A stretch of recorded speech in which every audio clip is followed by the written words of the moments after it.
میرا جینا میرا مرنا الہی تیری خاطر ہو۔ میرا جینا میرا مرنا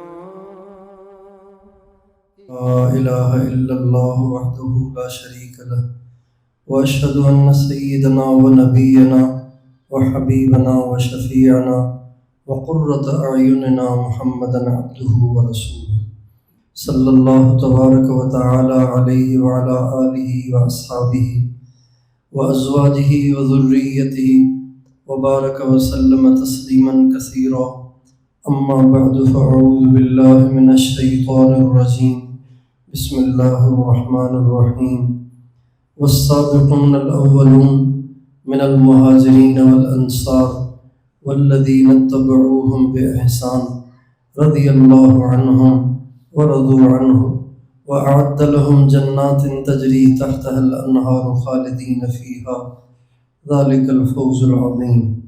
وقال النبي صلى الله عليه وسلم إن الدين بدأ غريبا وسيعود غريبا فطوبى للغرباء.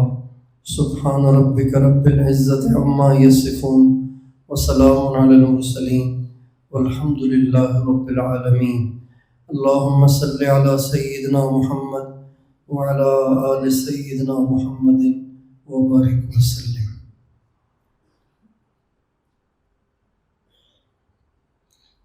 آج کا دور پرفتن دور ہے، بے دینی عروج پر ہے، بے حیائی اور الحاد اپنے عروج پر ہے.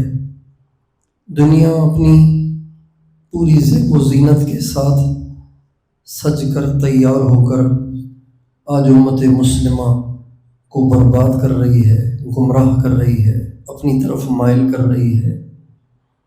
ایسے دور میں جو لوگ دنیا سے متاثر ہوئے بغیر دین سے جڑے رہتے ہیں اور دین کے ساتھ چپکے رہتے ہیں اور لوگوں کے تانے اور لوگوں کی کڑوی کسیلی باتیں برداشت کر کے دین کو سینے سے لگاتے ہیں، ایسے لوگوں کے لیے اللہ تعالیٰ نے بہت بڑے انعامات رکھے ہیں.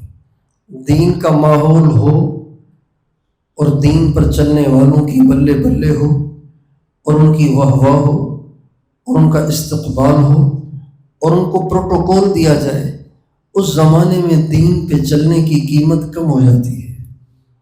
مگر جب دین پہ چل کر ہر طرف سے ہی بے عزتیاں ہوتی ہوں اور دین پہ چل کر ہر طرف سے ہی برائیاں سننی پڑتی ہوں اور دین پہ چل کر سنت کو اپنا کر ہر ایک کی طرف سے ناگواریاں برداشت کرنی پڑ رہی ہوں، تو ایسے دور میں دین پہ چلنے کی قیمت بہت بڑھ جاتی ہے.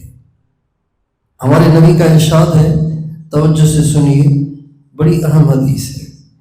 ہمارے نبی کا ارشاد ہے، جو آدمی بازار میں داخل ہو اور بازار میں داخل ہو کر یہ دعا پڑھے، لا الہ الا اللہ وحدہ لا شریک لہ لہ الملک ولہ الحمد یحیی و یمیت وہو حی لا یموت بیدہ الخیر وہو علی کل شیء قدیر. اتنی سی 1.5 سطر کی ساری دعا ہے.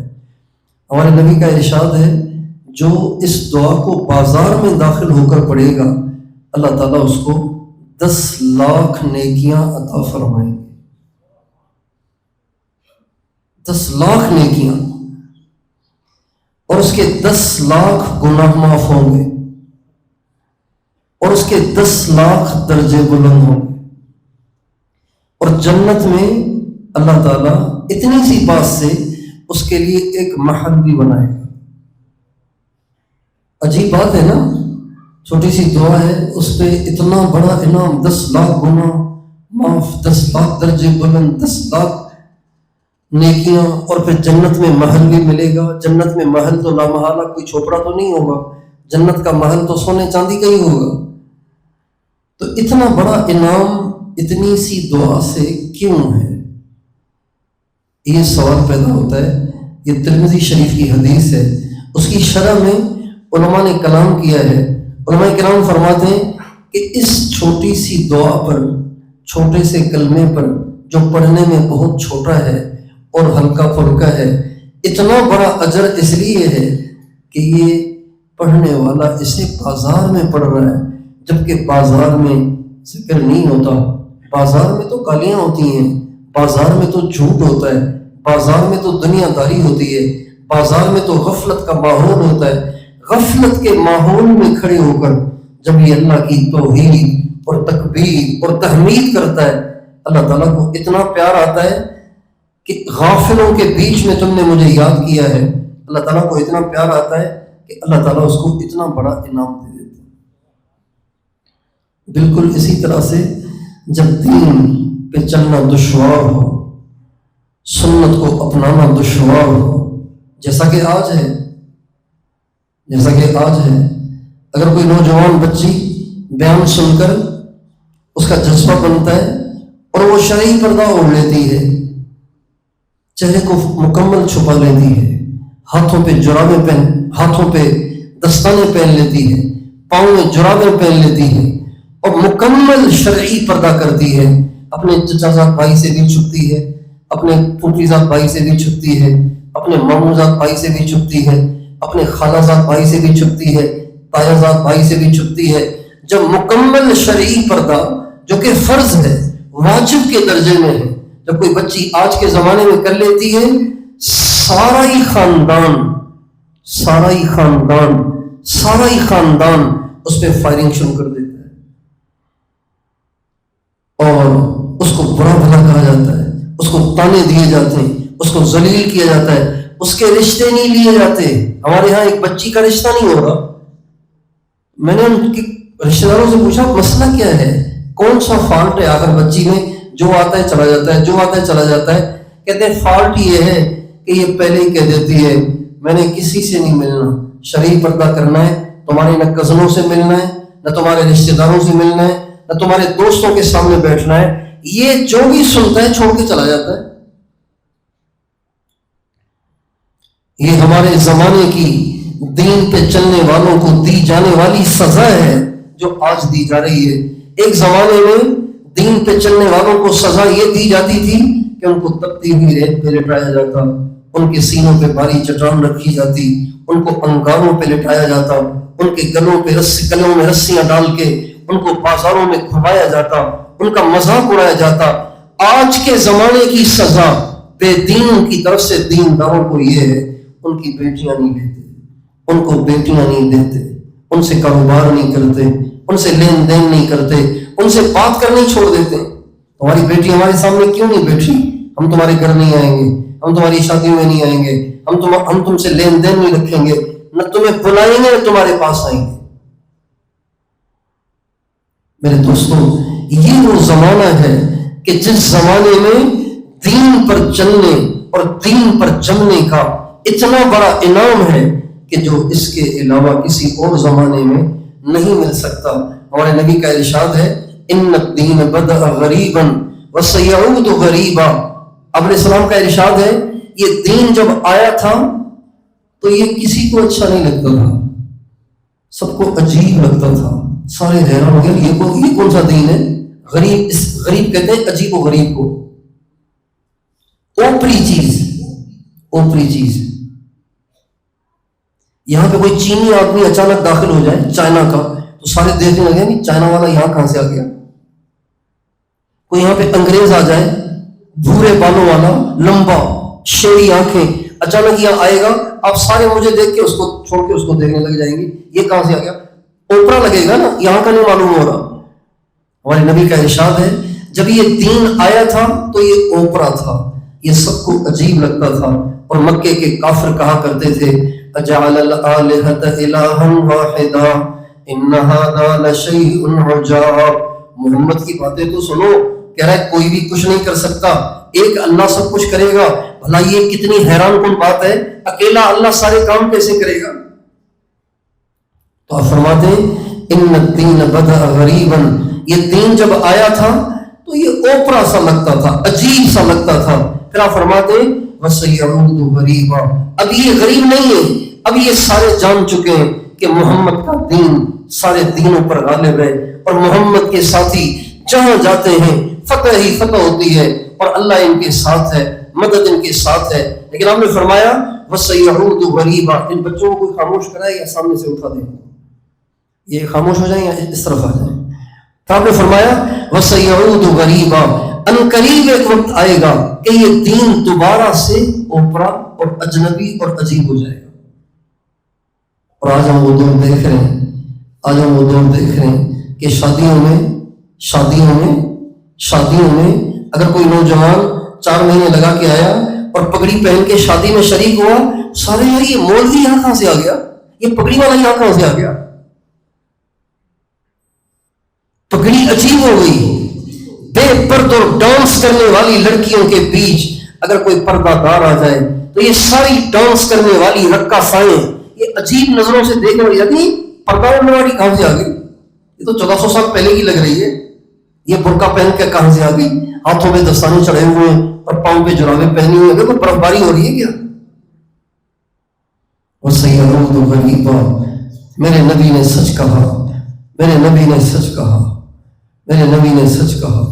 بے شک آج دوبارہ دین اوپرا ہو گیا ہے، عجیب ہو گیا ہے، اس کے اپنے ہی اس کا مذاق اڑانے لگ گئے ہیں۔ اذان سن کے مسجد کو جاؤ تو بہت سے بے دین کہتے ہیں ایسی کیا جلدی پڑی ہے یار، ہم نے بھی نماز پڑھنی ہوتی ہے، ذرا اتنی جلدی کرنے کی کیا ضرورت ہے، بیٹھ جاؤ۔ حالانکہ نماز کے لیے جلدی جانا اللہ کے ہاں پسندیدہ ہے۔ شلوار مرد کی ٹخنوں سے اوپر ہونی چاہیے، ٹخنوں سے اوپر پانچے ہونے چاہیے، ٹخنوں سے اوپر پانچے کرنا تو عجیب سمجھا جاتا ہے، بھئی کوئی باہر بارش ہو رہی ہے کیا، اتنے پانچے اوپر چڑھائے ہوئے ہیں آپ نے، مذاق اڑاتے ہیں۔ جتنے بڑے بڑے لوگ ہیں ان کے پانچے بوٹ سے بھی نیچے جا رہے ہوتے ہیں، بوٹ بھی ان کا ٹھکا ہوا ہوتا ہے۔ حالانکہ ہمارے نبی نے فرمایا خابوا وخسروا، خابوا وخسروا، خابوا وخسروا، 3 دفعہ فرمایا، برباد ہو گئے، تباہ ہو گئے، برباد ہو گئے، تباہ ہو گئے، برباد ہو گئے، نامراد ہو گئے۔ صحابہ نے کہا کون یا رسول اللہ؟ آپ نے فرمایا ثلاثۃ، 3 لوگ لا يكلمهم الله ولا ينظر اليهم ولا يزكيهم ولهم عذاب الیم۔ 3 قسم کے شخص ایسے ہیں جو برباد ہو گئے، تباہ ہو گئے، اللہ ان کو دیکھے گا نہیں، اللہ ان سے بات نہیں کرے گا، اللہ ان کو پاک نہیں کرے گا، ان کے لیے قیامت کے دن دردناک عذاب ہوگا۔ صحابہ نے کہا کون یا رسول اللہ؟ آپ نے فرمایا المسبل والمنان والمنفق سلعته بالحلف الكاذب، وہ کہ جس کا پانچا ٹخنے سے نیچے جا رہا ہو، اس کو اللہ قیامت کے دن معاف نہیں کرے گا۔ اللہ تعالیٰ کہیں گے آپ کو پانچا نیچے کرنے میں کیا مسئلہ تھا، یا اللہ بےزتی ہو جاتی۔ اللہ تعالیٰ فرمائیں گے تیری عزت میرے سے زیادہ تھی کیا؟ یعنی اس کا مطلب ہے تجھے لوگوں کی نظروں میں بڑا بننے کا شوق تھا، مجھے راضی کرنے کا ارادہ ہی نہیں تھا تمہارا۔ المسبل، ٹخنے ٹھانکنے والا، والمنان، غریب کو دے کے اور بعد میں تانے دینے والا، بعد میں جتلانے والا، اس کو اللہ قیامت کے دن معاف بھی نہیں کرے گا اور جہنم سے بھی نہیں بچائے گا، بلکہ اس سے اللہ دیکھے گا ہی نہیں اس کو۔ اور تیسرا وہ کہ جو اپنی چیز کو بیچے جھوٹی قسم کھا کر، جو دکاندار اپنی چیز کو جھوٹی قسم کھا کے بیچتا ہے، قیامت کے دن نہ اسے معاف کیا جائے گا، نہ اسے اللہ نظر رحمت سے دیکھے گا، نہ اسے پاک کرے گا، اور نہ ہی اس کو جہنم سے بچائے گا، اس کے لیے دردناک عذاب ہوگا۔ اتنا بڑا جرم، اور عام سی بات ہے، عام سی بات ہے میرے دوستوں، آج کے دور میں دین پر چلنے والے، دین پہ چلنے والیاں، دین پر جمنے والے، دین پر جمنے والیاں، ان کے لیے بڑی بشارت ہے۔ ہمارے نبی کا ارشاد ہے ان الدین بدأ غریبا وسیعود غریبا فطوبى للغرباء۔ آپ فرماتے ہیں دین آیا تھا، لوگوں کو عجیب لگتا تھا، اب نہیں لگ رہا، ایک دن آئے گا کہ عجیب لگے گا، اس زمانے میں جو دین پہ ڈٹے گا اور جمے گا اور دین سے جڑے گا، آپ فرماتے ہیں میں ابھی سے اس کو مبارکباد پیش کرتا ہوں۔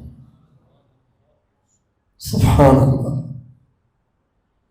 طوبی للغرباء، میں ایسی باپرد بیٹیوں کو ابھی سے مبارکباد پیش کرتا ہوں، میں ایسے پاک دامن نوجوانوں کو ابھی سے مبارکباد پیش کرتا ہوں، میں ایسے دین پہ ڈٹے اور جمے رہنے والے مسلمانوں کو ابھی سے مبارکباد پیش کرتا ہوں۔ پھر آپ نے فرمایا غربا وہ ہے الذین یسمعون ما افسد الناس من سنتی، اور غربا وہ ہے جن کے دین پہ چلنے کو عجیب سمجھا جائے گا، یہ وہ لوگ ہیں کہ جو میری سنت کو اس زمانے میں زندہ کریں گے جب لوگوں نے میری سنت کو مٹا دیا ہو۔ ایسے دور میں دین پہ چلنا، دین سے چمٹنا اور دین سے جڑنا، یہ بڑی سعادت کی بات ہے۔ ہمارے نبی کا اللہ تعالیٰ قرآن مجید میں فرماتے ہیں والسابقون الاولون من المہاجرین والانصار، اللہ تعالیٰ فرماتے ہیں سارے مہاجر سارے انصار نہیں، وہ مہاجر اور وہ انصار جو شروع میں آئے تھے، السابقون الاولون، جو شروع میں آئے تھے مہاجرین اور انصار۔ شروع میں آنے والے میں کیا امتیاز ہے؟ بعد والوں میں، شروع والوں میں کیا امتیاز ہے؟ شروع والوں کا امتیاز یہ ہے کہ انہوں نے مخالفت کے دور میں دین کو مضبوطی سے پکڑا۔ بعد میں تو پھر مال کے ڈھیر لگ گئے تھے، مال غنیمت کے ڈھیر لگے رہتے تھے، سونے چاندی تقسیم ہو رہے تھے، فتوحات ہو رہی تھیں، بادشاہتیں قدموں میں آ رہی تھیں، لیکن جو شروع میں تھے، جنہوں نے پاپڑ بیلے، جنہوں نے ماریں کھائیں، جنہوں نے پٹائیاں برداشت کی، جن کو زنجیروں سے جکڑا گیا، جن کو بھوکا رکھا گیا اور جن کو ڈنڈوں سے پیٹا گیا اور جن کا مذاق اڑایا گیا، جن کے گلوں میں رسیاں ڈالی گئیں، یہ ہیں ابتدائی لوگ۔ اللہ تعالیٰ فرماتے ہیں ابتدائی لوگ اور جو ان کے طریقے پر چلیں، ان دونوں سے میں راضی ہوں۔ قرآن میں اللہ نے ان سے راضی ہونے کا تمغہ دے دیا ہے، سرٹیفکیٹ جاری کر دیا ہے کہ جو شروع میں مہاجرین انصار میں سے شروع میں آئے اور جو ان کے طریقے پر چلیں۔ کیا مطلب؟ جیسے مخالفت کے زمانے میں، مخالفت کے ماحول میں وہ دین پہ جمے رہے، وہ بھی دین پہ جمے رہے، وہ بھی مارے کھاتے رہے لیکن اپنے دین سے نہ ہٹے، یہ بھی مارے کھاتے رہے دین سے نہ ہٹے، وہ بھی لوگوں کا مذاق برداشت کرتے رہے، لوگوں کے تانے برداشت کرتے رہے اور یہ بھی تانے برداشت کرتے رہے۔ اللہ تعالیٰ فرماتے ہیں جیسے ان سے راضی ہونا، بلال سے، خباب سے، مقداد سے، عمار سے، یاسر سے، ابو بکر سے، عمر سے، عثمان سے، علی سے، طلحہ سے، زبیر سے، عبد الرحمن بن عوف سے، ابو عبیدہ بن جراح سے، سعید بن زید سے، سعد بن ابی وقاص سے، ایسے ہی میں ان سے بھی راضی ہوں جو مخالفت کے ماحول میں دین پہ ڈٹے رہتے۔ کتنی بڑی بات ہے۔ والسابقون الأولون من المهاجرين والأنصار والذين اتبعوهم بإحسان رضي الله عنهم ورضوا عنه وأعد لهم جنات تجري تحتها الأنهار خالدين فيها ذلك الفوز العظيم۔ اللہ تعالیٰ فرماتے ہیں میں ان سے راضی ہوں اور یہ مجھ سے راضی ہیں اور میں نے ان کے لیے ایسی جنتیں بنائی ہیں کچھ نہ پوچھو۔ اور اصل کامیابی تو یہی ہے۔ لوگوں نے مذاق اڑایا، تھوڑی سی بےزتی ہوئی تو کیا نقصان ہوا؟ اصل کامیابی تو یہ ہے کہ اللہ راضی ہو گیا اور جنت کا فیصلہ ہو گیا۔ میرے دوستو، آج کے دور میں 5 وقت پابندی سے نماز پڑھنے والے مرد عورتیں، آج کے دور میں جوانی میں چہروں پہ داڑھیاں سجانے والے نوجوان لڑکے، اور آج کے زمانے میں 100% برقع اور پردہ اوڑھنے والی بچیاں اور عورتیں، اور آج کے زمانے میں سنت کی زندگی گزارنے والے مرد اور عورتیں، اور آج کے زمانے میں صرف سچ کے ساتھ کاروبار کرنے والے اور جھوٹ سے پرہیز کرنے والے، آج کے زمانے میں اپنی نگاہوں کو حرام سے بچانے والے، اپنی زبان کو حرام سے بچانے والے، اپنی نگاہوں کو حرام سے بچانے والیاں، اپنی زبان کو حرام سے بچانے والیاں، ان کے لیے اللہ تعالیٰ نے وہ انعامات رکھے.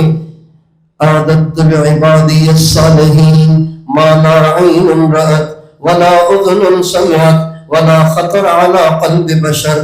اللہ تعالیٰ نے ایسے مردوں عورتوں کے لیے وہ انعامات رکھے ہیں، وہ انعامات رکھے ہیں جو نہ کسی آنکھ نے دیکھے، نہ کسی کان نے سنے، نہ کبھی کسی کے دل پہ ان کا خیال گزرا. اور ان مخالفت کے ماحول میں دین پہ جمے رہنے والے مردوں اور عورتوں کے لیے اللہ تعالیٰ نے وہ انعامات رکھے جو ابتدائی درجے کے مہاجرین اور انصار کے لیے تیار رکھے.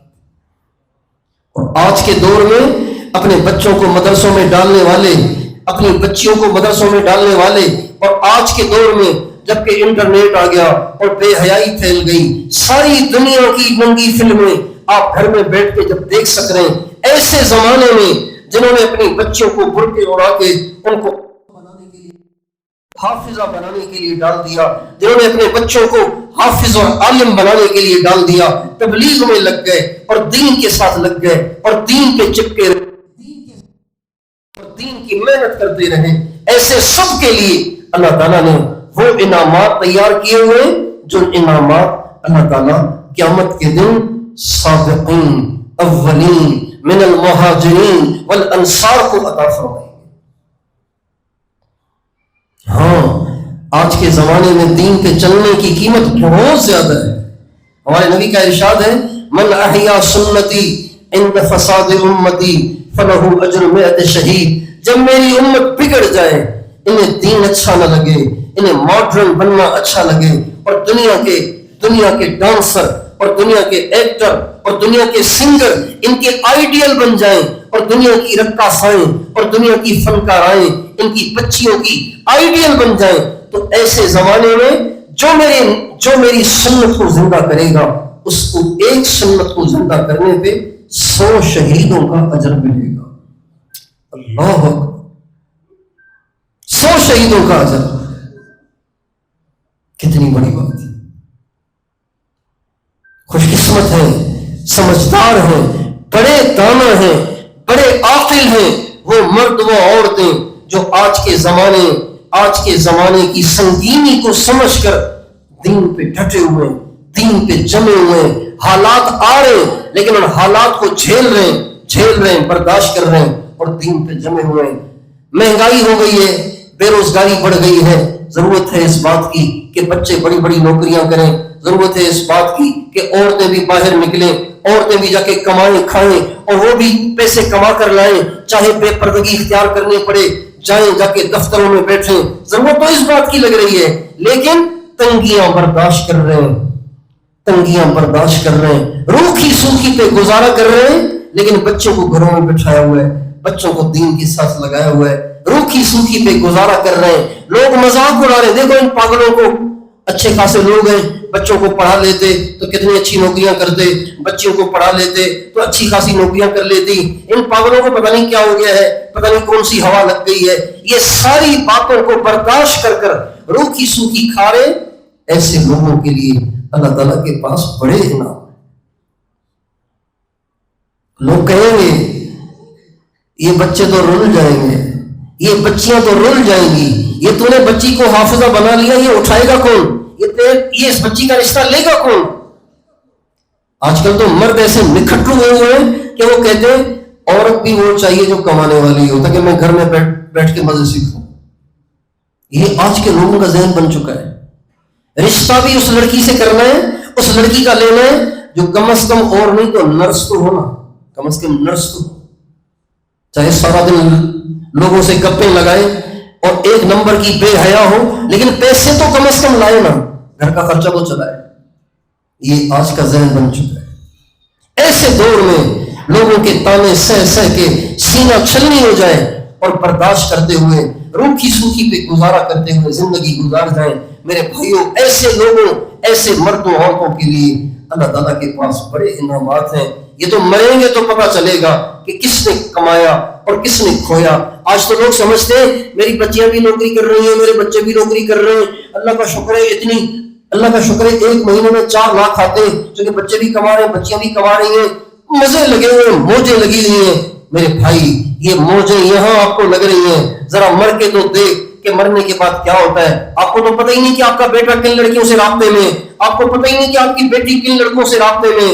فسوف ترى اذا انكشف الغبار افرس تحت رجلك ام حمار، ذرا یہ پیسے کے نشے سے نکل کر دنیا سے جا کے تو دیکھ، جو ہی دنیا کی زندگی کا غبار چھٹے گا اور موت آئے گی، پتہ چل جائے گا کہ کون گھوڑے پہ سوار تھا، کون گدھے پہ سوار تھا۔ اس لیے میرے دوستوں،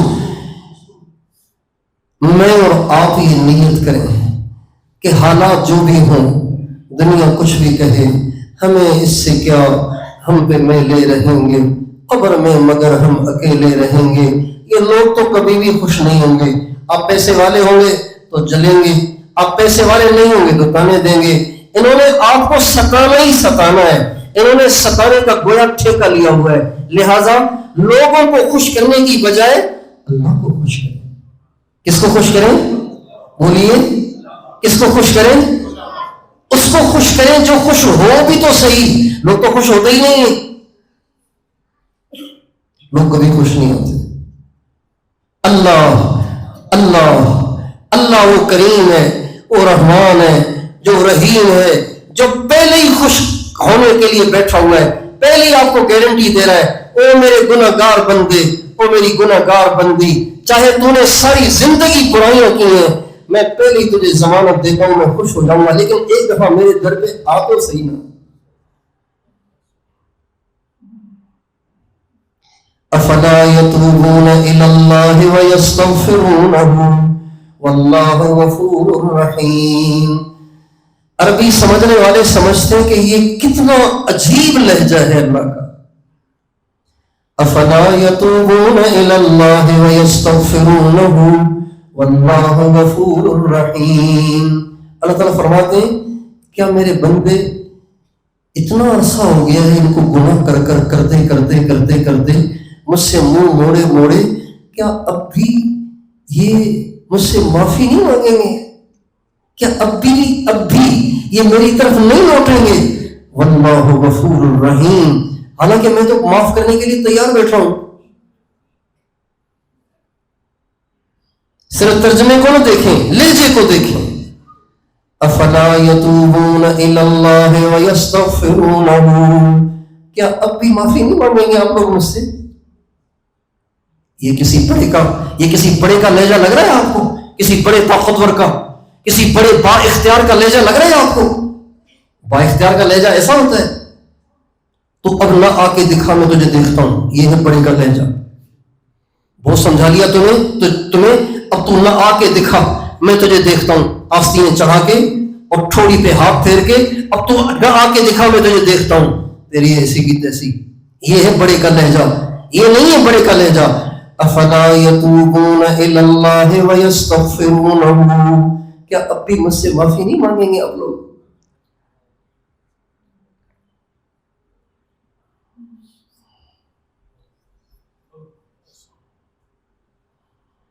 یا ایھا الانسان ما غرک بربک الکریم الذی خلقک فسواک فعدلک، میرے بندے تجھے مجھ سے آخر دور کس نے کیا ہے؟ مجھے نام تو بتا اس کا، وہ کون ہے؟ یہ ما ای شیء کے معنی میں ہے، ما یعنی ای شیء غرک، مجھے بتا تو صحیح وہ ہے کون جس نے تیرے میرے درمیان جدائی ڈال دی ہے؟ مجھے دکھا تو صحیح، بتا تو صحیح وہ ہے کون ہے جس نے تجھے میرے پاس آنے سے روک رکھا ہے؟ مجھے نام تو بتا اس کا، میں ٹھیک کرتا ہوں اسے۔ لہجے سے محسوس کریں کہ اللہ کو اپنے گناہ گار بندے سے بھی کتنا لگاؤ ہے۔ ما غرک، مجھے بتا تو صحیح وہ ہے کون جس نے تجھے میرے پاس آنے سے منع کر دیا ہے، جس نے مجھ میں تجھ میں جدائی ڈال دی ہے؟ مجھے دکھا تو صحیح وہ کون ہے، میں نہیں چھوڑوں گا اسے۔ اس رب سے جدا کر دیا ہے تجھے جس نے تجھے بنایا ہے، جس نے تجھے ایسا بنایا ہے۔ بھائیوں، اللہ کو راضی کریں، میری بہنوں اللہ کو راضی کریں، اللہ کو راضی کریں، اللہ کو راضی کریں۔ اللہ کو راضی کرنا انسان کی سب سے بڑی معراج ہے. اللہ کو راضی کرنا انسان کی سب سے بڑی کامیابی ہے. بادشاہ بن جانا معراج نہیں ہے، وزیر بن جانا معراج نہیں ہے، الیکشن میں 2/3 ووٹ لے کے جیت جانا یہ معراج نہیں ہے. معراج یہ ہے اللہ راضی ہو جائے. 2/3 کیا 100% ووٹ لے کے جیتنے والے بھی مٹی میں مل کے مٹی ہو گئے، لیکن جنہوں نے اللہ کو راضی کیا صدیوں کے بعد بھی جا کے دیکھیں ان کے مزاروں پہ دنیا کھڑی ہوئی ہے. آج بھی دنیا کو وہ بھولتے نہیں ہیں، آج بھی دنیا کے دلوں سے وہ نکل نہیں رہے.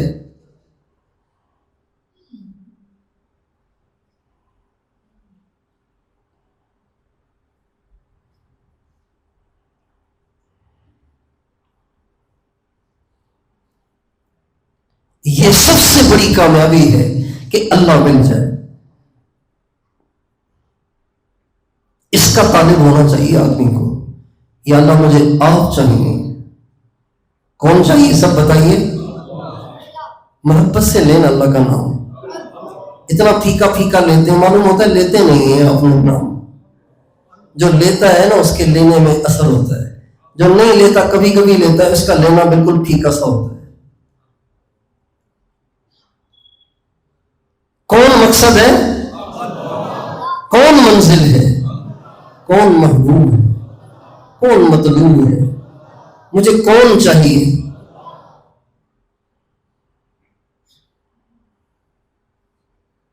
کوئی تجھ سے کچھ مانگتا ہے، میں تجھ سے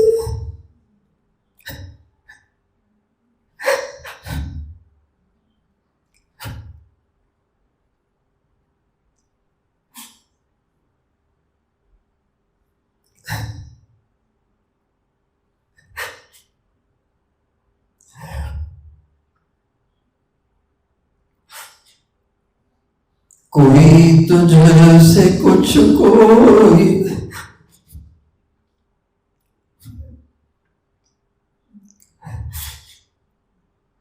کوئی تجھ سے کچھ مانگتا ہے، میں تجھ سے تجھی کو خدا مانگتا ہوں. کوئی مجھ سے پوچھے میں کیا چاہتا ہوں، میں اپنے خدا سے خدا مانگتا ہوں.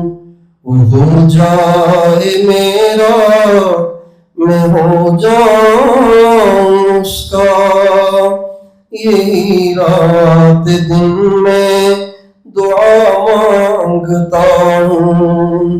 نہ یہ چاہتا ہوں نہ وہ چاہتا ہوں، میں اپنے خدا سے خدا چاہتا ہوں.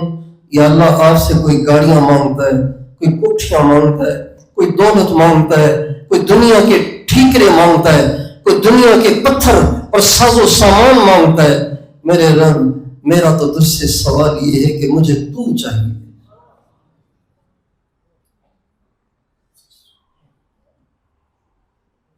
ساری دنیا بھی مجھے مل گئی تو کب تک رہے گی. یا اللہ مجھے آپ چاہیے.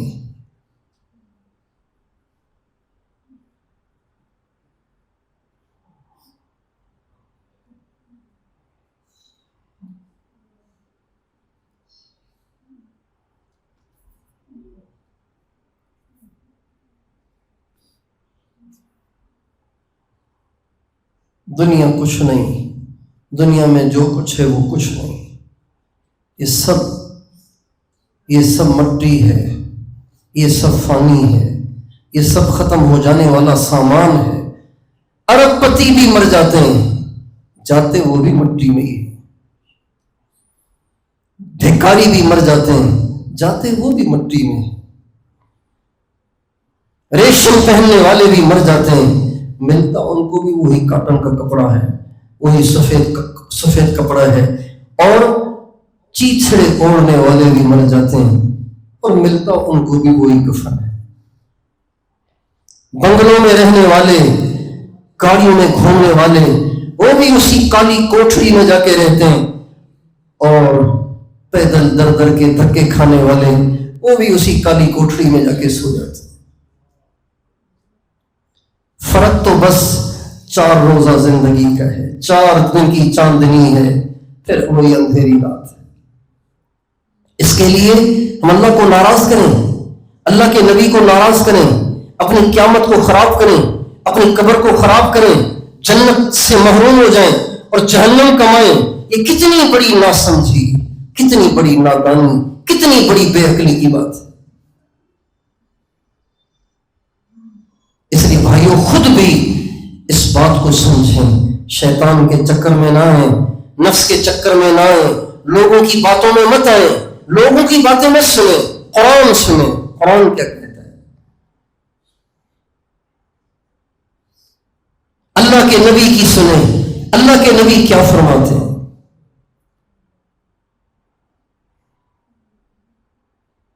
یا ایھا الناس، اے دنیا بھر کے انسانوں، انا خلقناکم من ذکر وانثی وجعلناکم شعوبا وقبائل لتعارفوا ان اکرمکم عند اللہ اتقاکم. اے دنیا بھر کے انسانوں، تم سارے میری نظر میں ایک جیسے ہو. گورا کیا، کالا کیا، پیسے والا کیا، غریب کیا، بادشاہ کیا، چپراسی کیا، میری نظر میں کسی کی کوئی ویلیو نہیں. میرے نزدیک ویلیو اس کی ہے جس کی زندگی میں تقوی ہے. لوگوں کے یہاں متقی کی ویلیو ہی نہیں، لوگوں کے یہاں تو پیسے کی ویلیو ہے. جو بڑی گاڑی میں بیٹھ کے آئے کہتے ہیں ہٹو ہٹو ہٹو، بڑا آدمی آ رہا ہے. متقی آئے کہتے ہیں بیچارہ درویش سا ہے، مولوی ہے.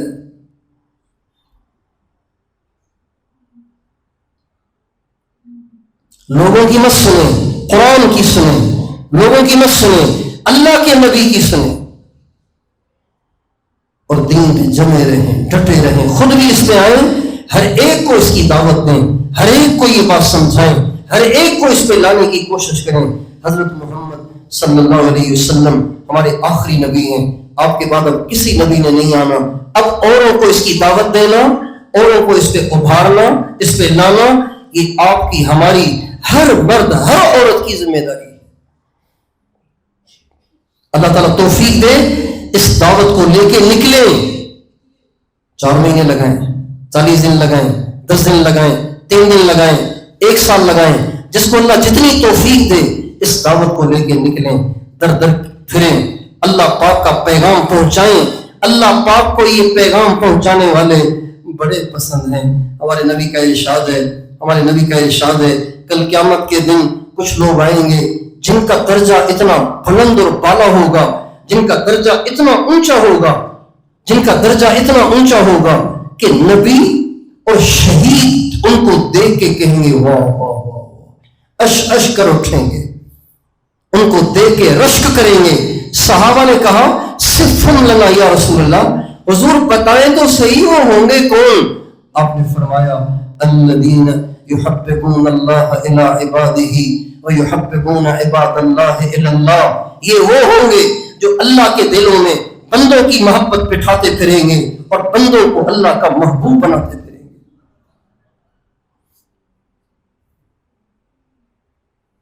تو اس لیے اب تمام مردوں سے پہلی درخواست تو یہ ہے کہ یہ محرم کی چھٹیاں آ رہی ہیں، سب کے سب 3 دن میں چلے جاؤ، سب کے سب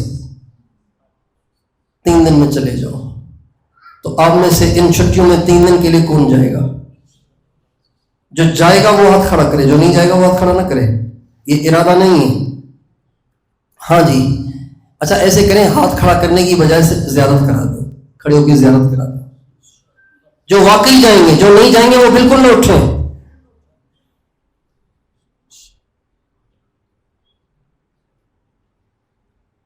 اکثریت بیٹھی ہوئی ہے، کھڑے جو ہوئے ہیں وہ بیٹھنے والوں سے زیادہ ہیں.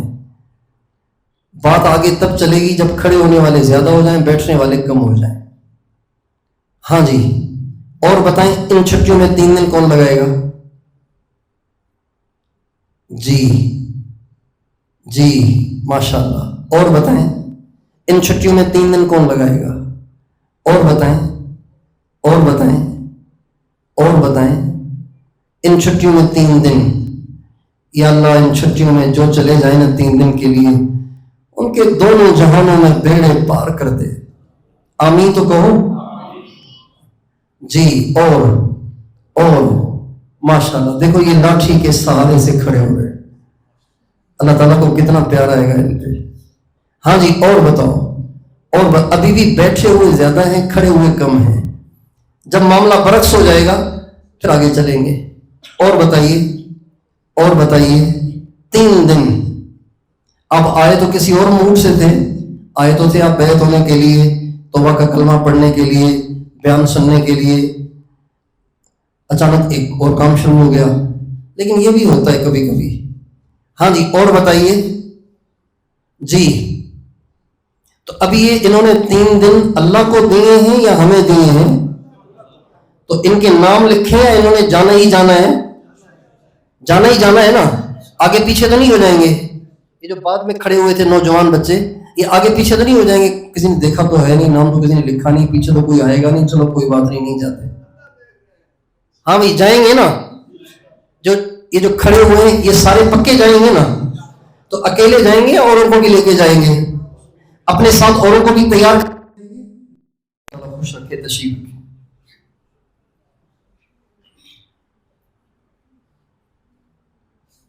تو دین پہ جمنا ہے, دین کی دعوت دینی, اپنے گھروں میں دین کا ماحول بنانا ہے. تیار ہے انشاءاللہ. گناہوں سے بچیں, ہر وہ کام جو اللہ اور اس کے نبی کو ناپسند ہے اس سے دور رہیں. خاص طور بڑے موبائل کے استعمال میں احتیاط کریں. جس کے دل میں اتنا اللہ کا خوف اور ایمان ہے کہ اگر اس کے سامنے کوئی ننگی تصویر بھی آ جاتی ہے تو وہ نگاہیں بچا کے آگے نکل جاتا ہے, تو وہ تو بڑا موبائل رکھے. جس کا اتنا ایمان نہیں ہے اس کے لیے انٹرنیٹ کا استعمال جائز نہیں. اب پوچھ لیں مفتیان کرام سے. جس کو گاڑی چلانا نہیں آتی اس کے لیے اسٹیئرنگ پہ بیٹھنا کیسے جائز ہو جائے گا؟ جس کو تیرنا ہی نہیں آتا اس کو دریا میں اترنا کیسے جائز ہو جائے گا بھائی؟ ایمان ہے نہیں اور موبائل لیے بیٹھے اور انٹرنیٹ کے پیکج کیے ہوئے, اور ایمان ہے نہیں پھر کہتے ہیں نظروں کی حفاظت نہیں ہوتی. بھائی نظروں کی حفاظت کیسے ہوگی؟ انٹرنیٹ کا پیکج آپ خود کرتے ہیں, پھر رات کو تنہائی میں لے کے بیٹھتے آپ خود ہیں, پھر کہتے ہیں حفاظت نہیں ہوتی. کیسے حفاظت ہوگی؟ آپ تو اپنے پاؤں پہ اپنے ہاتھ سے کنارا مار رہے ہیں. سمجھیں اس کو, بچیں اس برائی سے, بچیں اس برائی سے. یہ جو نکاح کی برائی ہے نا, سنیے توجہ سے سنیے. یہ جو نکاح کی برائی ہے نا, یہ نکاح کی برائی مرتے وقت کلمے سے محروم کر دیتی ہے. نکاح کی برائی کے بعد بھی آپ کی ٹوپی رہے گی, آپ کی داڑھی بھی رہے گی, ہاں بعض دفعہ پگڑی بھی رہے گی, لیکن جب موت کا وقت آئے گا کلمہ چھن جائے گا. یہ میں نے اپنے مستند بزرگوں سے سنا ہے, اور کئی ایسے واقعات ہمارے سامنے. نکاح کی برائی موت کے وقت کلمہ چھین لیتی ہے. تنہائی کے گناہ موت کے وقت کلمہ چھین لیتے ہیں, کلمے کے سند ہو جانے کا باعث ہے یہ تنہائی کے گناہ. اس سے بچیں, کالے سانپ کی طرح سے بچیں, اس سے اژدہے کی طرح سے بچیں. اس سے کسی کی بیٹی نہ دیکھیں, کسی کی ماں کو نہ دیکھیں, کسی کی بہن کو نہ دیکھیں.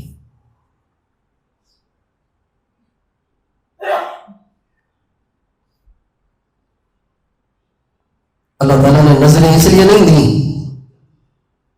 یہ اللہ کی امانت ہے آنکھیں, اس کو وہاں استعمال کریں جہاں اللہ نے اجازت دی ہے, اس کے علاوہ نہیں. تیار ہیں انشاءاللہ؟ قابل مبارکباد ہے وہ بچی کہ جس بچی نے سارے قرآن کو اپنے سینے میں لیا ہے. واہ واہ, کتنی بڑی سعادت ہے. 30 پارے جس بچی نے اپنے سینے میں لے لیے, اس بچی کے بابرکت ہونے میں کوئی شک ہو سکتا ہے؟ بھائی کاغذ کے ٹکڑے پہ لکھا ہوا ہے قرآن پاک کی ایک آیت لکھی ہوئی ہے، اب اس کو چومتے ہیں، آنکھوں سے لگاتے ہیں، خوشبو لگا کے اوپر رکھتے ہیں، جس کے سینے میں 300 پارے ہی آ گئے، وہ کیا بابرکت بچی ہوگی۔ اللہ ہم سب کی بچیوں کو بابرکت بنائے۔ تو بڑی بابرکت ہے وہ بچی، بڑی بابرکت ہے اس کی ماں، بڑے بابرکت ہیں اس کے والد، بڑا بابرکت ہے یہ سارا گھرانہ۔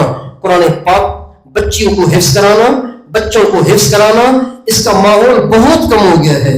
ایک زمانہ تھا، آج سے 3 صدیاں پہلے حافظ بنانے کا ماحول بہت تھا، پھر ایک دم ختم ہو گیا، اور اللہ کا شکر ہے تبلیغ کی وجہ سے پھر گراف بڑھ رہا ہے۔ ہمارے ہاں کئی علاقے ایسے تھے، سندھ میں کئی علاقے ایسے جہاں کوئی مرد کوئی عورت غیر حافظ نہیں، پورے علاقے میں کوئی غیر حافظ نہیں، نہ مرد نہ عورت، کئی علاقے ایسے تھے۔ اور کئی عورتیں ایسی جن کو پوری بخاری یاد، کئی عورتیں، کئی سے مراد 2-4 نہیں، سینکڑوں عورتیں، پوری بخاری ان کو یاد۔ اس لیے اپنی بچیوں کو حافظہ بنائیں، لیکن چھوٹی عمر میں بنائیں، بڑی عمر میں نہیں، چونکہ بڑی عمر میں حافظہ بنانے کے بعد پھر قرآن میں اگر ناغا رہے، چونکہ عورت کو ناغا بھی کرنا ہوتا ہے مہینے میں چند دن، تو پھر بڑی عمر میں یاد کیا ہوا ہو تو پھر وہ بھول جاتا ہے۔ اس لیے چھوٹی عمر میں بچوں کو قرآن یاد کرائے۔ ابھی کوئی 2 مہینے پہلے سندھ کے ایک علاقے میں جانا ہوا، 7 سال کی بچی نے پورا قرآن حفظ کر لیا۔ میاں والی کے قریب ایک علاقے میں جانا ہوا تو مجھے قاری صاحب نے 6 سال کی بچی دکھائی، 6 سال کی بچی، میں نے کہا کتنے کا؟ 6 سال، اور پورے قرآن کی حافظہ تھی۔ 6 سال کی بچی نے 300 پارے یاد کر لی۔ اپنے بچوں کو حافظ بنائیں۔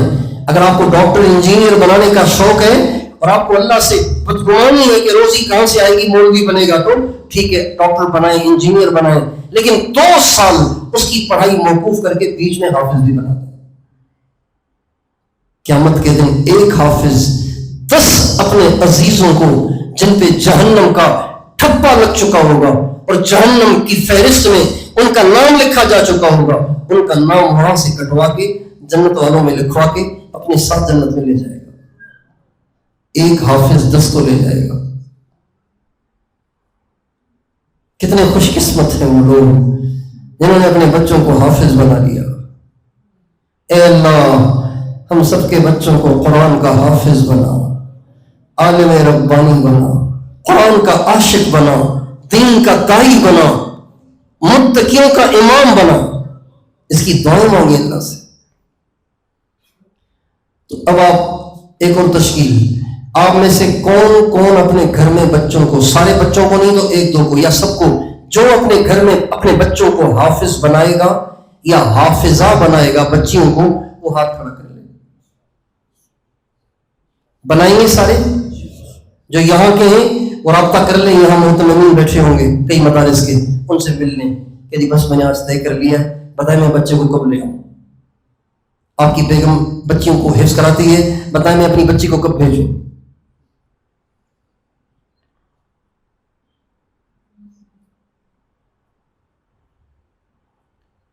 اور 5 وقت کی جو نماز ہے اس میں بالکل کوتاہی نہ ہونے۔ عورتوں سے درخواست ہے، جیسے مردوں کے لیے مسجدوں میں نمازوں کے ٹائم مقرر ہے، ٹائم ٹیبل لگا ہوا ہے محراب کے پاس، سب کو پتا ہے کہ ظہر 1:30 بجے ہوتی ہے، عصر 5:30 بجے ہوتی ہے، مغرب غروب آفتاب پہ ہوتی ہے، عشاء 9 بجے ہوتی ہے، سب کو پتا ہے۔ اسی طرح گھروں میں بھی اس طرح چارٹ لگا ہوا ہونا چاہیے، اس پہ آپ مقرر کریں آپ نے ظہر کی نماز کتنے بجے پڑھنی ہے، آپ نے عصر، آپ نے مغرب، آپ نے عشاء، آپ نے فجر کتنے بجے پڑھنی ہے، وہ ٹائم مقرر کریں اور اس ٹائم پر فکس آپ کو مصلی پہ ہونا چاہیے۔ اس سے آپ کے اندر نماز کی اہمیت پیدا ہوگی اور یہ اللہ تعالیٰ سے محبت کا مظاہرہ ہے۔ آج کل عورتیں نماز پڑھتی ہیں کیونکہ ٹائم تو مقرر ہے نہیں، اب ظہر کی نماز کبھی 1 بجے پڑھ رہی ہے، کبھی 3 بجے پڑھ رہی ہے، کبھی 3:45 بجے پڑھ رہی ہے، اس لیے کہ مہمان آ گئے تھے، اس لیے کہ بچے آ گئے تھے، اس لیے کہ سر میں درد تھا، اس لیے کہ کھانا پکانا تھا اس لیے کہ یہ ہو گیا تھا وہ ہو گیا تھا، لہذا سارے کام نمٹا کے وقت بچتا ہے تو نماز پڑھتی ہیں. اس کا مطلب ہے نماز کوئی گری پڑی چیز ہے، ٹائم ملے گا تو پڑھیں گی نہیں. ایسے مت کریں، اس سے نماز کی اہمیت نہیں آئے گی، نماز میں خوش و خضوع نہیں آئے گا، نماز کی حقیقت نہیں آئے گی. اور اللہ کو بھی تو محبت دکھائیں نا کہ آپ اللہ کے لیے کیا چھوڑ سکتی ہیں. 1:30 بجے کا ٹائم، 1 بجے کا ٹائم، 2:45 بجے کا، 1:15 بجے کا، 1:45 بجے کا، 1 بجے کا ٹائم مقرر کریں اور اس مقرر ٹائم سے پہلے وضو کر کے مصلی پہ پہنچیں، اپنے سارے کام ادھورے چھوڑ کر اللہ کو دکھائیں، یا اللہ بہت کام تھے سب تیری محبت میں چھوڑ دیے، تو نے بلایا تھا سب چھوڑ چھاڑ کے آ گئی ہوں. اپنے گھروں میں چاٹ لگائیں، عورتیں آج ہی جا کے لگائیں، اتنے بجے میں نے یہ پڑھنی ہے، اتنے بجے یہ، اتنے بجے یہ، اتنے بجے یہ، اتنے بجے یہ. اس کے ساتھ ساتھ اعمال کا بھی ٹائم مقرر کریں عورتیں، اتنے بجے تلاوت، اتنے بجے مراقبہ، اتنے بجے تعلیم، اتنے بجے دینی کتابوں کا مطالعہ، اور اتنے بجے ناشتہ، اتنے بجے دوپہر، اتنے بجے رات کا پورا نظام الاوقات بنائیں. اللہ تعالیٰ ہم سب کو توفیق عطا فرمائے.